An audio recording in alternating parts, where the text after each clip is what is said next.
UFC 304 is this Saturday. It is in Manchester, and listen, it's coming home. It's coming home. It's coming. A lot of UK talent, and I think a lot of them are going to win. So, without further ado, I'm going to break down every single fight on this card, starting with the early prelim opener, going all the way to the main event. Let's go. So the first fight, we've got Modestas Bukauskas versus Marcin Prachnio. So Modestas is 15-6, Marcin 17-7. Modestas is coming off of a round 2 knockout loss to Vitor Petrino, sorry. That might be all people take out of that loss, but he was actually keeping up in numbers in that fight. The first round was incredibly close. Vitor probably landed the better shots, but Modestas was keeping up and actually landed more strikes in that second round. It was only like 4-2 before he got knocked out. Marcin, he's one of these guys where he's completely fine just sticking at range and kicking you in the leg and kicking you in the leg and keeping you at range and teeping you and kicking you in the leg. And then he's thrown 50 kicks by the end of the fight and 10 punches. Like in that William Knight fight, that's literally what he did. He has like 70 strikes on paper, but 55 of those are leg kicks. And he's fine just keeping out. It's not a knock. It's a good strategy for him. He's a really kickboxing heavy, but I think Modestas is going to be working on the inside here. And like it's to be said, he was doing fine against Petrino. He did get knocked out, but I think Modestas does have this, especially coming off a loss. Marcin's at the tail end of his career. He's gonna be able to get ahead on the numbers, I think. I think Modestas is gonna win a decision, will be the pick here. Next fight up the card, Shauna Bannon versus Ravina Oliveira. No, it's actually Elise Ardeline. It's a short notice fight. So this fight's short notice. Shauna Bannon lost her last fight, her UFC debut, to Bruna Brazil. Point fest pretty much at range. They were just 1-2, 1-2. Bruna might have mixed up a little bit of grappling, but Bannon didn't look too bad. She was still mixing it up quite well, like throwing jab, switch kick. Like I liked her combo work. She had potential there.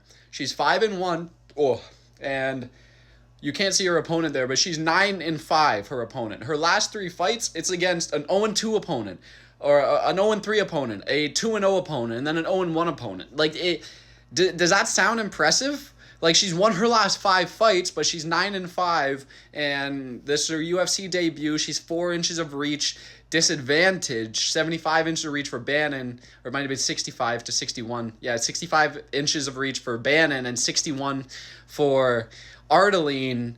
And man, I just think Bannon's going to be able to work her combo work a bit better. And I don't know, it's short notice. Ardeline even has an OnlyFans. She has a backup. She has a fallback method that if the UFC doesn't work out. This is a foot in the door scenario. Bannon wins by decision will be the pick. Next fight up the card, we have Sam Patterson versus Kiefer Crosby. So Sam Patterson coming off of a first round submission win over Johan Lainesse, UFC 297. I, of course, watched that in the stadium, and it was soul-crushing to see because I was riding the Canadians that card. That's beside the point, though. Sam Patterson, 6 submission wins to his name. Only 2 losses. They're by knockout, but that was at lightweight, where he's like a 6'3" lightweight. That's just not going to work. And now there's no, like, he's actually fully hydrated his brain when he's fighting. He doesn't have half a shot glass of liquid in it when he's draining his body to lightweight. It's not an issue that he's going to get knocked out here. Kiefer Crosby got submitted in his last fight by Kevin Gisette, who may be more experienced, but I wouldn't even call him a better grappler or even a submission threat. I wouldn't call him a more dangerous submission threat than Sam Patterson is. He's only had 1 submission win in his entire career. Sam Patterson has 6. This is going to be a round 1 submission win for Sam Patterson, sorry. Sam Patterson's going to submit Kiefer Crosby in the first round. Book it. Next fight up the card, we've got Christian Leroy Duncan versus Gregory Rodriguez. So both of them are 2 wins in a row here since their last loss. Christian Leroy Duncan's last loss was a decision loss to Armen Petrosyan. Petrosyan just had a better game plan that fight, was able to slow the action down and pitter-pat and won that decision. I'm generalizing that a little bit. But Gregory Rodriguez, 2 wins in a row. They're both of these guys 2 wins in a row by knockout. I don't know if I said that, but both of them are by knockout. Christian Leroy Duncan beat Claudio Ribeiro, which you're going to knock out Claudio Ribeiro. I could go in there and knock out Claudio Ribeiro. And he knocked out Dennis Tululin. Gregory Rodriguez knocked out Dennis Tululin, and Brad Tavares couldn't get up off the ground and got knocked out on the ground. That actually is a pretty good win. But Rodriguez has been finished 3 times by knockout in the first round. Bruno Ferreira did it. Bruno Lopez did it. And in 2020, Jordan Williams did it. Christian Leroy Duncan throws wild shit. And if this ends up going late, which I don't expect it to, if this ends up going late, Christian Leroy Duncan has the chance to open up the previous scar tissue on Gregory Rodriguez. There's that picture that I hope you've seen it. He has this cut from this eyebrow all the way across his fucking head. That's now scar tissue. That could get reopened up. But I am predicting a Christian Leroy Duncan round 1 knockout here. Next fight up the card.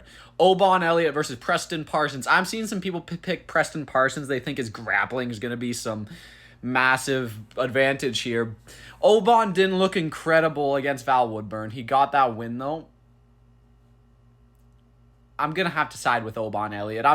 You're not going to see me pick Preston Parsons. I'm sorry. You're not going to see me pick Preston Parsons because he beat Matthew Semmelsberger. I fell for that trick before.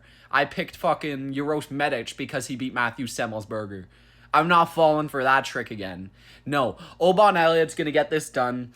I have faith in him that he could lose the first round just getting out grappled. He's going to be able to pick the shots in this second and third round, and he's going to be able to get it back and win this fight. I'm picking Obon Elliott by decision. Next fight up the card, we got Mick Parkin versus Lucas Bresky. Mick Parkin, if he wins this fight, he's got the longest win streak ever at heavyweight. That is pretty incredible. And he's going to win this fight. Lucas Bresky did look pretty good in his last fight against Walter Walker. But it's Walter Walker. There was a lot of hype on him, but he was pretty shit in what he turned out to be in that fight. He was pretty shit. And yeah, I'm going to go with Mick Parkin here by decision. It's a good pick. Next fight up the card, we've got Cowlin Loughran versus Ramon Tavares. It's not actually Ramon Tavares. This card graphic is way behind. It's actually Jake Hadley on a week's notice. He stepped up around the tail end of last week. I want to say it was Wednesday or Thursday. It might have been earlier than that. But Jake Hadley stepped up to the plate. He's on this card now. I hate to say it. Cowlin Loughran's obviously going to beat Jake Hadley. Jake Hadley's moving up a weight class for this fight. He doesn't have that size. He was getting out-grappled because he was not physical enough for 135. Or 125. He's moving up to 135 now. It's going to go bad. I don't see this going good at all. Cowlin Loughran is a massive guy at 135. He's massive. He looks like he's at least 160 when he's walking around full, like, without a weight cut in him. Maybe 170, I don't know. He's a big guy, though. He's cutting a lot of weight, and I think he's just going to be able to out-manipulate and out-grapple Jake Hadley on the ground. Maybe he gets caught up in a submission hold, like maybe a random triangle choke out of nowhere or something. That's Jake Hadley's only chance here, is throwing up submissions from the bottom. Loughran will out-wrestle him. And, yeah, he's going to win a decision. Next fight up the card, Molly McCann, Bruna Brazil. Molly McCann. I picked her against Julia Stoliarenko to beat Stoliarenko by round 1 knockout. Let me tell you the differences here before I say that again. Molly McCann has a lot of knockout power, but her grappling game, she gets submitted. Stoliarenko has a nice armbar. She's finished a lot of fights with an armbar. Bruna Brazil is not going to submit Molly McCann, and she's not going to knock out Molly McCann. Bruna Brazil is one of the cardio kickboxing girls that's going to be at range with you the whole time going like, jab, 1, 2. And that's what she's doing the whole fight. She's just staying at range, just pitter-patting. Her shots are pillows. They're not doing anything. Molly McCann's getting a round one, spinning back elbow, knockout, whatever the fuck she wants. She's gonna knock out Bruna Brazil. Bruna Brazil's been knocked out before. Denise Gomes, who does hit hard, but she's a young girl. She was only like 22 years old when she was able to knock out Bruna Brazil. Molly McCann has the experience. She's got the knockout power, and Bruna Brazil has none of that. She has experience, but she has none of the knockout power. She has no submission ability to, like, she's not going to submit Molly McCann. I'm telling you, Molly McCann's getting a stunning spinning back elbow round one knockout here. Next fight up the card, Nathaniel Wood versus Daniel Pineda. I really like this fight for Nathaniel Wood. He's coming off a tough loss where the judge or the referee just didn't care that Naimov was cheating the whole fight. There was 6 or 7 times where there was a foul in that fight and the referee did nothing. He gave a, I can't even remember if he did end up giving a hard warning to Naimov or if it was just one single warning and then he didn't do it the rest of the fight. There was one single warning from the ref. I don't think it was a hard warning, and then there was at least 6 or 7 other fouls, fence grabbing, nut shots, grabbing the gloves. Like, he was getting cheated the fuck out of that fight. But now he has a nice favorable matchup. Pineda, 38 years old, coming off a loss to Alex Caceres, pretty much a 50-50 fighter at this point. That doesn't mean he's winning this one, but Pineda's 28-15. This is a favorable matchup for Nathaniel Wood. He's going to be able to out-grapple him, outstrike him. We're going Nathaniel Wood by decision. And next fight up the card, onto the main card. Really nice main card here. First fight on the main card, we got Arnold Allen versus Giga Chikadze. This is the lock. Arnold Allen is going to win this fight. He's going to be able to outstrike Giga Chikadze. Let me tell you why. Giga Chikadze is coming off of multiple surgeries. So the last time we saw Giga was against Alex Caceres, and it was a unanimous decision win for Giga Chikadze, but was still a really close fight. Striking-wise, it came down to a couple strikes each round, got Giga ahead. Like, if Alex was a little more output, he could have won that fight. Arnold Allen is a way better striker than Alex Caceres. And you look at the last tough fight that Giga had, Calvin Kattar in 2022, he got beat the fuck up. And did not look good at all. Calvin Kattar kind of fraud-checked him, and Arnold Allen's going to do the same here. Arnold Allen, he got robbed last fight. He won round 1 and 3 against Movsar Evloev. The only reason there was an argument is because the referee stopped it during a legal knee sequence where Evloev was flopping his hand up and down, touching the mat, and the referee's like, oh, it's grounded opponent. It's not a fucking grounded opponent. And they're even changing that rule now. Arnold Allen would have won that fight if it took place in October. Like, that's the difference here. They robbed my man Arnold Allen last fight. He should be coming off of a win over Movsar Evloev. But no, he has to go through Giga Chikadze, coming off of multiple surgeries. He's going to outstrike Giga Chikadze. And he could use his grappling game here, too. He has offensive grappling. I don't think he's going to use it, though. I think he's just going to be outstriking Giga Chikadze. I really think Allen makes it easy, outstrikes Giga Chikadze to a 30-27 decision win. Next fight up the card, Mohamed Makayev versus Manel Kape. So, Mohamed Makayev didn't look amazing in his last fight against Alex Perez. He was failing a lot of takedowns, even might have been getting outstruck at some moments, but he was able to win that decision. Barely. Mohamed Makayev is one of these guys that he's fine with losing rounds. He's fine with it because his grappling edge, he is able to find these submission holds later in the fight when these guys are tuned out of it. They already think they're winning. And then he finds these submission holds. In the third round, rear naked choke. He's able to get it done. He never quits is something I can give him. He's really young. He has a lot of improvements to make. But Manel Kape is overhyped to fuck. I have to admit it. His last fight, he went tooth and nail with a UFC debut, Felipe Dos Santos, who was on a week's notice, took him to a split decision, or it might have been a unanimous, but he took him to a really close decision. It doesn't matter if it was unanimous, it was really close in that fight. That looks bad. Manel Kape is so inactive as well. That really scares me. Makayev fought this year, and he's back a few months later. I'm going to go with Muhammad Mokaev by decision. He might be able to lace up a submission if he's down a round or two, maybe. Like, I'm probably still going to be betting on Mokaev round 3 submission. That's always a good bet.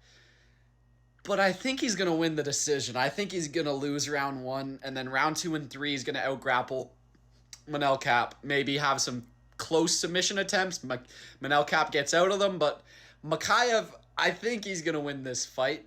Manel Cap loves to get emotional. He loves to get emotional. I think he's going to fight emotional.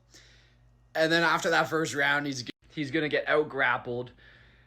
And he's going to gas out and lose. I think Mokaev gets it done. I really do. I have a feeling. We're going Muhammad Mokaev over Manel Cap by decision. Next fight up the card, guys. I'm a fucking scouser, lad. I'm a scouser, lad. I don't get knocked out, lad. Listen, Paddy Pimblett's getting it done against Bobby Green. And it's not what you guys think. Paddy Pimblett's going to get it done on the feet against Bobby Green, and let me tell you why. Every single person Bobby Green fights, every single one of them, Jim Miller knocked him to a knee. Jalen Turner killed him. Drew Dober killed him. Islam Makhachev knocked him down. Tony Ferguson knocked him down. Every single person that fights Bobby Green knocks him down, except for Grant Dawson. Every single person knocks down Bobby Green. Paddy Pimblett is massive. He's strong. He does have the grappling edge, but he's massive, strong, and he loves marching forward. That round 1 finishing instinct is there. 9 out of 10 refs would have stopped that Tony Ferguson fight in the first round, and Paddy would have a round 1 knockout win over Tony Ferguson. Like, go watch it back. He's in full mount, raining down 1-2s. It could have been stopped. Round ends. Like, any referee could have stepped in there. Paddy Pimblett round 1 knockout will be the pick. Next fight up the card, Tom Aspinall versus Curtis Blaydes. So, their first fight was a good 20 seconds long. Trying to take something from that, when you know Tom Aspinall's coming in compromised in that fight, Tom Aspinall's trying to get that fight done as quick as possible. So, that's what I'm going to chalk up. Him eating some shots, him fighting out of the ordinary. He literally came in compromised. He knew his knee was fucked, so he was trying to get as quick as possible, trying to get it done. It obviously went the other way and his knee fractured or it blew up, and Blaydes got that round 1 TKO or whatever it's listed as, but he's fully healthy now. And he looked amazing against Pavlovich, and Blaydes is plotty as fuck. And Blaydes got out-wrestled for an entire round against Jailton Almeida. Takedown attempt after takedown attempt after takedown attempt. He couldn't deny a single one. Aspinall will control this wherever he wants. He's not taking it to the ground, though. Tom Aspinall, round 1 knockout. He's going to make it look effortless, please. Tom Aspinall, round 1 knockout. Main event time. Leon Edwards, Bilal Muhammad. Who, baby? Who, baby? Who, baby? What a fight. So, Bilal Muhammad and Leon Edwards, their first fight was 2 rounds long, and it ended via an eye poke. Bilal Muhammad couldn't continue, but he was getting outstruck 20-14 over a 5-round period. That's 100-70. It doesn't sound like too much, but that's 30%. Leon Edwards, I'm waffling there, but Leon Edwards, he's gotten a lot better. Bilal has gotten a lot better too. Leon Edwards has trained wrestling his last 3 training camps. That is something to say. Kamaru Usman, Colby Covington. And before that, even, he was training for Hamzat Chimaev. That is something to say. Bilal Muhammad, every one of his wins, there's like Gilbert Burns broke his hand, and I get it was kind of caused by Bilal Muhammad, but he broke his hand early in that fight. That's a factor there. Sean Brady, it's just not like a highlight win. It looks fine because he's beating people on the ground now, but put Sean Brady against a striker and see what happens. I bet that happens again.